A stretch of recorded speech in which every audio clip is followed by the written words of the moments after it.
हमारे साथ हैं एसडीएम जो मौके पे मुआयना कर रहे हैं। एसडीएम साहब, क्या स्थिति है अभी आपको लगी है? देखिए, यहाँ पे दुर्भाग्यवश जो दोपहर में आज घटना हुई है उसमें हम लोगों ने परिवारों को भी सूचित कर लिया है, उनकी एक लिस्ट बना ली है जिनका क्या क्या नुकसान हुआ है।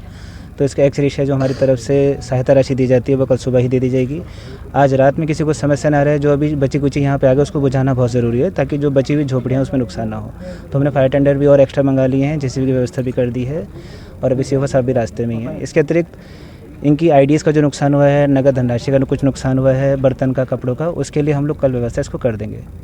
अभी हमने आपके माध्यम से सुना कि आपने वर्तमान में अभी रात के लिए अपना खाने की व्यवस्था करा दी है, कुछ टेंट वगैरह की व्यवस्था करा दें। देखिए, अभी तो फिलहाल हमने खाने की व्यवस्था कराई है ताकि लोग रात को सो सकें वगैरह, उसके लिए तिरपाल इत्यादि की व्यवस्था करा दी है। लेकिन कल थोड़ा सा व्यवस्थित तरीके से टेंट्स लग जाएँ, परिवार वाइज लग जाएँ, उनको परेशानी ना हो और इसकी पुनरावृत्ति ना हो। उसके लिए अभी सबसे इमीडिएट रिक्वायरमेंट हमारी ये है कि फायर टेंडर आके जो भी बची कुची कोई भी चिंगारी है उसको भी ख़त्म करते हैं। स्थिति को कंट्रोल में कर लिया गया है? जी बिल्कुल। चलिए, धन्यवाद। ये भी और बाकी आपके प्रशासन की तरफ से बड़े दावे तो कर दिए गए हैं, दावे ज़मीन पे हकीकत में बदल जाएंगे? देखिए, जैसा कि आप जान रहे हैं, अभी एसडीएम साहब ने भी बताया, प्रशासन की ओर से और वन विभाग की ओर से जो भी आवश्यक कदम है वो उठाए जा रहे हैं। और मैं सभी लोगों को आपके माध्यम से विश्वास दिलाना चाहूँगा कि ये जो आपदा की घटना हुई है, इस घटना में पूरा प्रशासन, वन विभाग सभी लोगों के साथ है। पूरा प्रयास किया जाएगा कि किसी भी व्यक्ति को और किसी भी मवेशी को कोई भी जो है वो परेशानी ना हो। क्या अनुमान लगा रहे हैं, कितना नुकसान होने का अनुमान है? देखिए, अभी जैसा आप लोगों ने बताया कि लगभग 80% जो डेरे थे वो सारी झोपड़ियाँ जो हैं वो जल गई हैं। काफ़ी सारे जो मवेशी हैं वो भी उसमें जल गए हैं। तो अभी बहुत ही प्रारंभिक उसमें मतलब कोई भी आकलन जो है वो किया जाना भी उचित नहीं होगा।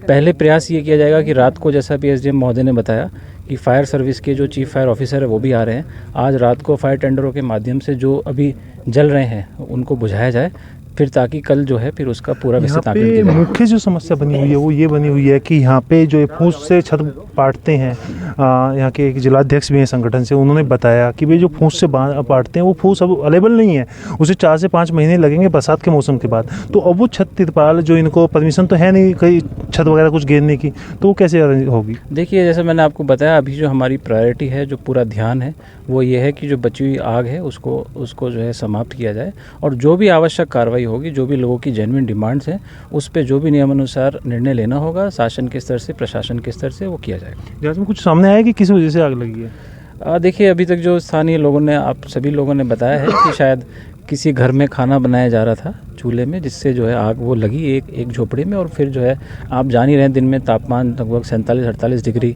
और तेज़ हवाओं के साथ जो है वो आधा घंटे में पूरे फैल गई। परंतु फिर भी राहत की बात यह है कि कोई भी जनहानि जो है वो नहीं हुई। धन्यवाद जी। बड़ी दुख की बात है कि आज जो ये ट्रेजरी हुए 24 घंटे के समथिंग समय होने वाला है, हम देख रहे हैं कि इतनी तपती धूप में समुदाय के साथ साथ जो छोटे छोटे बच्चे हैं, जो मवेशी हैं, अभी तक इस लेवल की जो समस्याओं का जो समाधान होना चाहिए था, क्योंकि एक छोटी बस्ती नहीं है, 34 लगभग छोटे बड़े अगर हम सभी घरों को जोड़ दें तो 90+ घर यहाँ पर हो रहे हैं छोटे बड़े। बाकी जो पूरी तरीके से डैमेज हुआ है जो पूरा परिवार, वो 22 के आसपास परिवारों को पूरा सब चीज़ें ख़त्म हो गई है। तो हम कह रहे हैं रास्ते की बात तो एक अलग बात है, हम तो कुल मिलाकर के जो समुदाय है जिसके एफआरए के तहत राइट्स हैं और वो परंपरागत वन निवासी हैं, उसके जितने भी कानून के अंदर जो प्रावधान है उनके अंदर वो सारी चीज़ों को जो है तो समेटे हुए हैं। पर हम बड़े दुख के साथ कह रहे हैं कि प्रशासन स्तर पर अभी तक अगर देखा जाए तो उस प्रकार की जो व्यवस्थाएं होनी चाहिए फौरी तौर पर, जो जैसे यहाँ पर हम देखें तो कहीं पर अभी टीन शेड की कोई व्यवस्था नहीं है, यहाँ पर देखें चद्दर की कोई व्यवस्था नहीं है और तो और टेम्परेरी तंबू की कोई व्यवस्था नहीं है।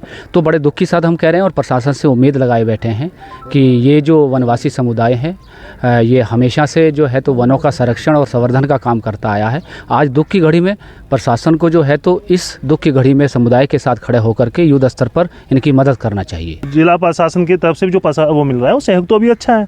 अभी क्या उम्मीद है और आप जल्दी से लगा रहे हैं कि जल्द से जल्दी ये बीच में आपके हो? अभी मेरी एसडीएम साहब से बात हुई है, उन्होंने ये बताया है कि हम यहाँ नहीं हैं, फ़िलहाल हम देहरादून एक मीटिंग में हैं, लेकिन हम फ़ोन करके जो टेंट यहाँ आया है उसकी व्यवस्था वहीं करवाते हैं जहाँ के लिए आप लोग कह रहे हैं। अच्छा, सहमत है वो आपसे? अभी तक तो सहमत है, लेकिन ये नहीं पता कि अभी बातों बातों में सहमत है या काम भी होगा।